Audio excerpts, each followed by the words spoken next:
let's learn how you can fix YouTube sound not working on iPhone.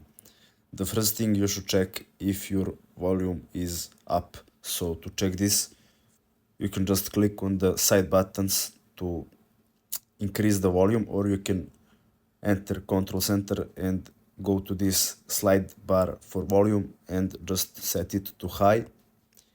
If it doesn't work, what you can do is to go to settings, go to general, iPhone storage.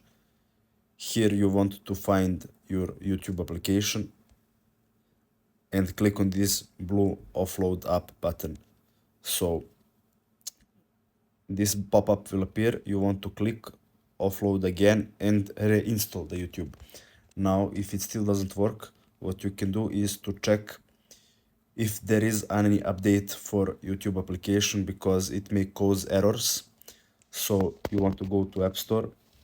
On search, you want to type YouTube. And if it has any updates, you want to update the YouTube. Now, if it still doesn't work, what you can do is force restart, sorry, and it should fix the problem. So that's it. Thanks for watching and see you in the next video.